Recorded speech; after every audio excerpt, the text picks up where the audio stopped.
اعوذ باللہ من الشیطان الرجیم، میں شیطان مردود سے اللہ کی پناہ مانگتا ہوں۔ بسم اللہ الرحمن الرحیم، اللہ کے نام سے جو رحمان و رحیم ہے۔ تبدوا الصدقات فنعما هي وإن تخفوها وتؤتوها الفقراء فهو خير لكم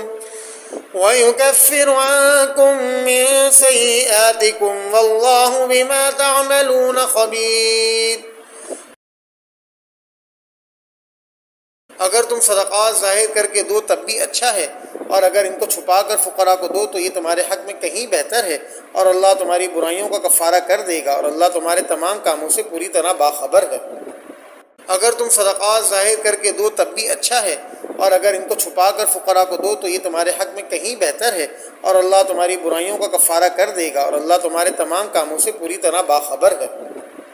اگر تم صدقات ظاہر کر کے دو تب بھی اچھا ہے، اور اگر ان کو چھپا کر فقراء کو دو تو یہ تمہارے حق میں کہیں بہتر ہے، اور اللہ تمہاری برائیوں کا کفارہ کر دے گا، اور اللہ تمہارے تمام کاموں سے پوری طرح باخبر ہے۔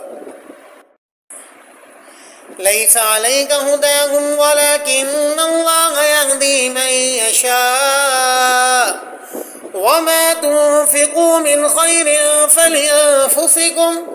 وما تنفقون إلا ابتغاء وجه الله وما تنفقوا من خير يوفى إليكم وأنتم لا تظلمون۔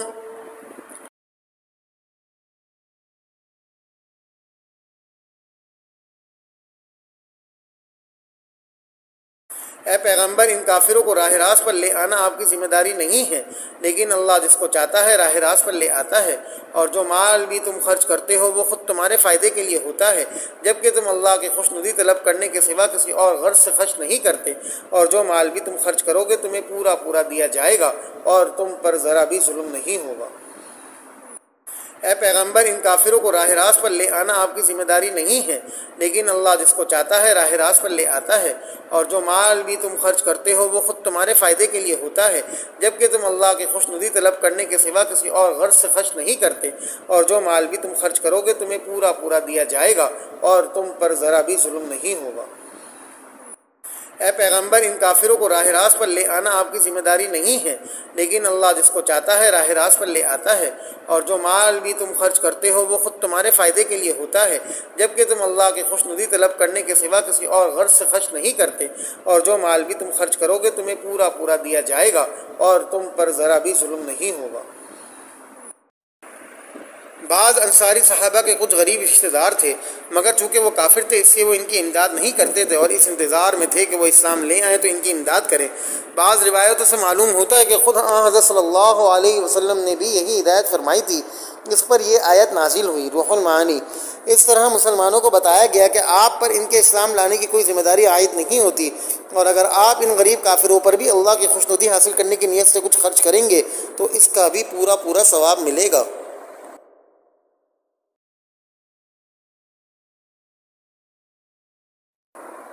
للفقراء الذين أحصروا في سبيل الله لا يستطيعون ضربا في الأرض يحسبهم الجاهل أغنياء من التعفف تعرفهم بسيماهم لا يسألون الناس إلحافا وما تنفقوا من خير فإن الله به عليم۔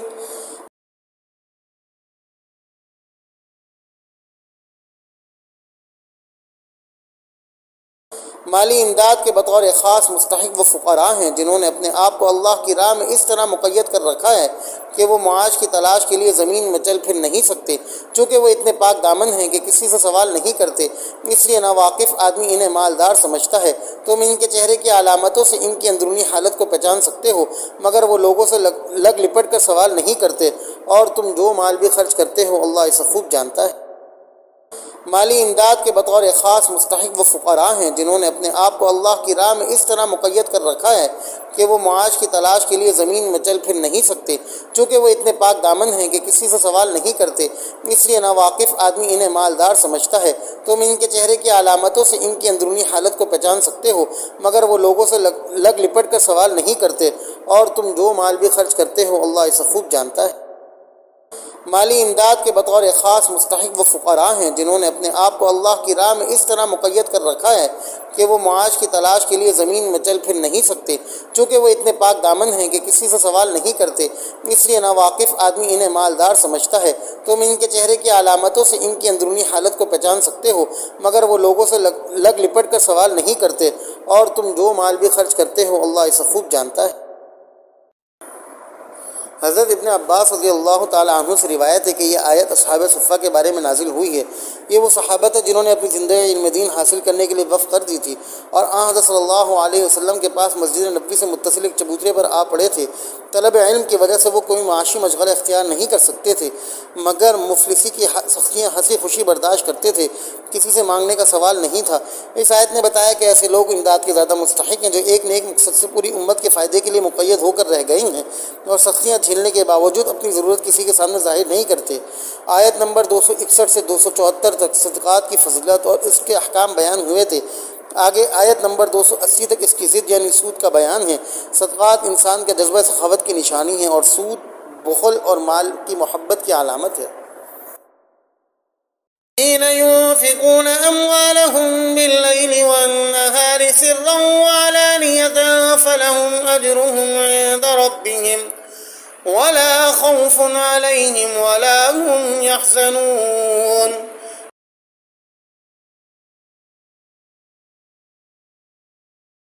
جو لوگ اپنے مال دن رات خاموشی سے بھی اور علانیہ بھی خرچ کرتے ہیں وہ اپنے پروردگار کے پاس اپنا ثواب پائیں گے اور نہ انہیں کوئی خوف لاحق ہوگا نہ کوئی غم پہنچے گا۔ جو لوگ اپنے مال دن رات خاموشی سے بھی اور علانیہ بھی خرچ کرتے ہیں وہ اپنے پروردگار کے پاس اپنا ثواب پائیں گے اور نہ انہیں کوئی خوف لاحق ہوگا نہ کوئی غم پہنچے گا۔ جو لوگ اپنے مال دن رات خاموشی سے بھی اور علانیہ بھی خرچ کرتے ہیں وہ اپنے پروردگار کے پاس اپنا ثواب پائیں گے اور نہ انہیں کوئی خوف لاحق ہوگا نہ کوئی غم پہنچے گا۔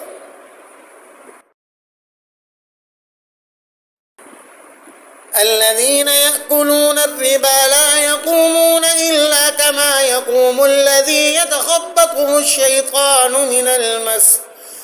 ذلك بأنهم قالوا إنما البيع مثل الربا وأحل الله البيع وحرم الربا فمن جاءه موعظة من ربه فانتهى فله ما سلف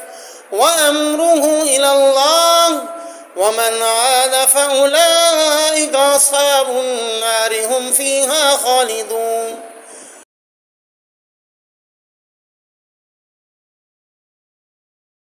جو لوگ سود کھاتے ہیں وہ قیامت میں اٹھیں گے تو اس شخص کی طرح اٹھیں گے جیسے شیطان نے چھو کر پاگل بنا دیا ہو۔ یہ اس لیے ہوگا کہ انہوں نے کہا تھا کہ بے بھی تو سود ہی کی طرح ہوتی ہے، حالانکہ اللہ نے بے کو حلال کیا ہے اور سود کو حرام قرار دیا ہے۔ لہذا جس شخص کے پاس اس کے پروردگار کی طرف سے نصیحت آ گئی اور وہ سودی معاملات سے باز آ گیا تو ماضی میں جو کچھ ہوا وہ اسی کا ہے،